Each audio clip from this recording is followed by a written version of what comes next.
Coming up next on Cordisco's Corner. They're reaching, man. And you know what? They grab this stuff like a dog with a bone, and they just won't give it up. They're pulling out all the stops because they're afraid. They're losing. They're going to get killed in the midterms. Hi, folks. Welcome to Cordisco's Corner. Unfiltered commentary. And not your truth, the real truth. Please like, share, and subscribe. And as always, thank you for your support.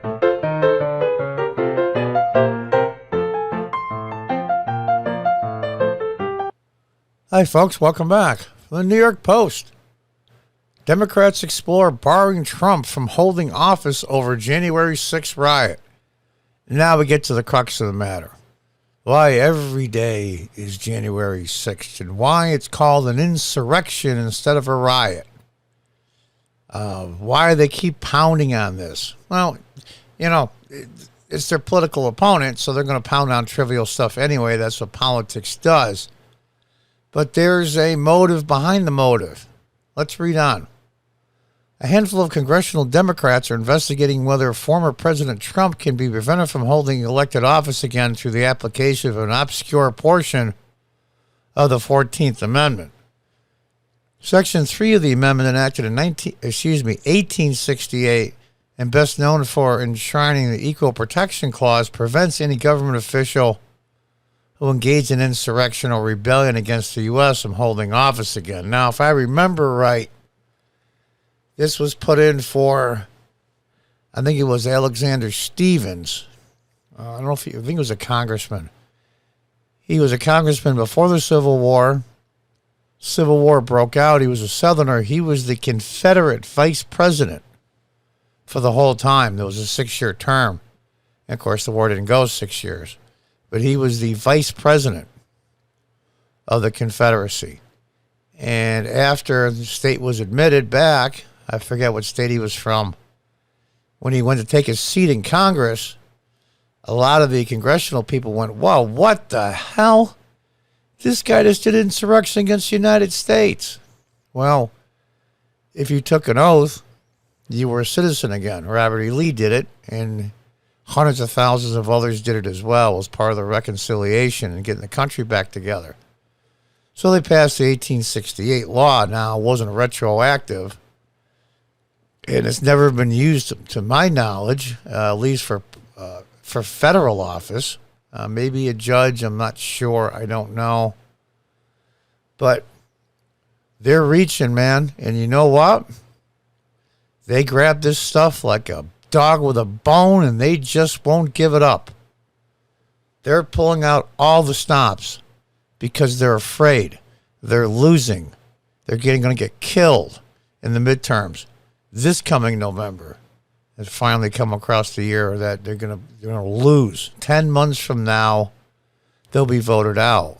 11 months from now, there'll be history. According to The Hill, approximately a dozen Democratic lawmakers have publicly or privately spoken about applying Section 3 of the 14th Amendment to Trump, who they accuse of inciting the January 6th riot that disrupted the congressional certification. Here's the thing. If it was such a huge, big deal, and there was so much damage done, and everybody was emotionally scarred so badly, it was less than 3 hours later they voted to certify the electors. The House chamber didn't look too bad. Looked pretty good to me. I didn't see any vandalism. And here's the other thing. Even the FBI, well, two things. Even the FBI said there was no organization of people that planned and plotted on taking over. It was just a bunch of people that were just frustrated with the way things are going in the country, and they were there, and they were being instigated, and they were just angry, like the old thing from Network. For older people will know the movie Network. I tell you, if you watch that movie today, I'll tell you, it's like looking into the future. You ought to check it out. I believe it was 1974. It's called Network. It will scare the hell out of you how they picked out what was going to happen on television. Anyway, I digress. they're just mad as hell, and they're not going to take it anymore. That was one of the main things in that movie, one of the main lines. They just pushed to the limit. They're convinced that the election was unlawful. I can't really get into it because this is YouTube. Get back to the story. If anything, the idea has waxed and waned. Liberal Harvard School professor Lawrence Tribe told the outlet. Yeah, these liberal eggheads. I hear it being raised with considerable frequency these days, both by media commentators and by members of Congress and their staffs. Some of them have sought my advice on how to implement Section 3. Considerable frequency these days. I love it when these guys talk like that. It means absolutely nothing. Considerable frequency, so instead of mentioning it once every 6 months, you mention it twice every 6 months, so it's doubled. I heard it being raised with considerable frequency. We did go through that. Tribe has met with the staffs of, and they listed congressional members there, but the two that stand out in my mind on the House Select Committee investigating the right, Jerry Nadler, that piece of chairman of the House Judiciary Committee, and Debbie Wasserman Schultz. Remember her? Hillary Clinton's buddy from Florida. She's another piece of. The offices of all three members did not immediately respond to the post request for comment. No, really? Honestly?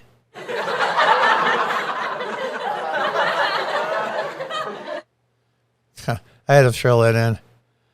I continue to explore all legal paths to ensure that the people who try to subvert our democracy are not in charge of it, Wasserman Schultz said to The Hill. I think she used to be DNC chairman. I don't remember. I mean, she's a massive piece of. That's the one that had all the emails hidden, too. Not as bad as Hillary Clinton, of course. All kinds of crazy stuff that she was involved in, if you remember. But, you know, it's funny, I forgot myself. People's memories are just short, I guess. It's unclear what mechanism would be used to apply Section 3 to Trump. Yeah, it's very unclear. Some experts say the House and Senate could vote by a simple majority to find the 45th president engaged in insurrection against the government. Others, including Tribe, said the determination would need to be made by a federal court or a neutral fact-finding body. Some left-wing groups are also exploring the possibility of applying the amendment without going through Congress. So that tells me, just by reading that there is no precedent. None. And that makes their case much, much weaker. When I was a city councilman in the early 2000s, just a medium-sized city in upstate New York, he deal with a lot of corporation counsel, which is a city attorney and other attorneys over time, people that go over legislation to see if it's legal or not, worded properly. The fact of the matter is they love precedent. In other words, we put a piece of legislation up, myself and two other council members were the main thrust of a piece of legislation concerning, well, put this way, people that do things with children they shouldn't do. I can't use the word because the algorithm will throw this video off. And we made international news. They were calling from Europe, England, Australia, Canada, all over the world. They were calling in to this little town. And we were pretty proud of that legislation. But the point I'm trying to make is that the city attorney was saying, where's the precedent for this? If there was a precedent similar to this, it would be a lot easier for me to defend it. And that's the way that goes. Without going through Congress, listen to this one. One such group, Free Speech for People, it's amazing to me. Their organization is called Free Speech for People. Yet, the person that they want to vote for, in this case, Donald Trump, over 70 million people voted for him last time. That's expressing their free speech by voting. Free Speech for People wants to deny over 70 million people their free speech because they don't like the person they like. And there's your progressive libtard morons. It's a great example of it. Free speech for people has urged state election officials to apply the amendment even if Trump decides to serve for president again, would have prevented his name from showing up on ballots. Oh, they're going to say, states' rights, states' rights, states' rights. They hate states' rights. Just as states are permitted, if not required, to exclude from the presidential ballot a candidate who is not a natural-born citizen, who is underage, or who has previously been elected twice as president, so states should exclude from ballot a candidate such as Mr. Trump. They said Mr., who previously swore to support the Constitution and then engaged in insurrection. The group wrote in a letter sent to the chief election officials in all 50 states last summer. Yeah, I'll bet. I don't even think California or New York would be that bat crazy to do that, frankly. Trump was impeached by the House on January 13th last year on account of inciting the riot. The Senate later acquitted him of the charge. Acquitted means you're not found guilty. While Trump has not formally announced his intent to run for president, he has continuously hinted at it and is expected to make an announcement following the November midterm elections. Yeah, he's just going to wait to see how they turn out. It's going to be Republican victory, but by how much? That's going to be the question. So we go back to the original point I was trying to make, is that these guys are scraping the bottom of the barrel. The Southern District in New York, I believe, is going after Trump because he supposedly said when he was applying for loans or loans from banks that the property that he used must have used for equity or was trying to get loans on, that he inflated the value of them and thereby cheated these big lending institutions, like these multi-billion-dollar lending institutions aren't smart enough to figure out what a property is worth. So we're going to loan you several $100 million. And Mr. Trump, it was Mr. Trump at the time, Mr. Trump, boy, we need some collateral here. How much is this building worth? Oh, it's worth $300 million. Oh, okay. Well, it's assessed for $100 million and going rate's 90. Obviously, they did their own appraisal. You don't have to be Sherlock Holmes to figure it out. Oh, my God, my God. If he runs again, you think this year's going to be crazy? And it is. It's already starting. Well, that mockery they had yesterday. Then they had the people from Hamilton, the musical Hamilton, on their video. Oh, my God, you got to be kidding me. This is like a bad Saturday Night Live skit. When Saturday Night at one time, place and time years ago used to be really funny. This is like a Babylon Bee video. People from the musical Hamilton on a vigil for the anniversary of January 6th insurrection.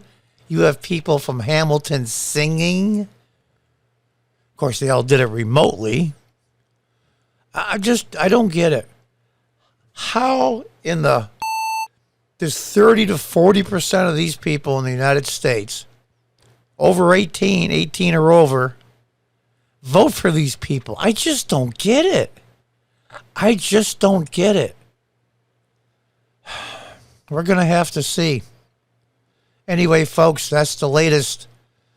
Oh, God. I mean, we'll call it immoral, slippery, slimy, conniving, bitter, hateful Democratic ploy.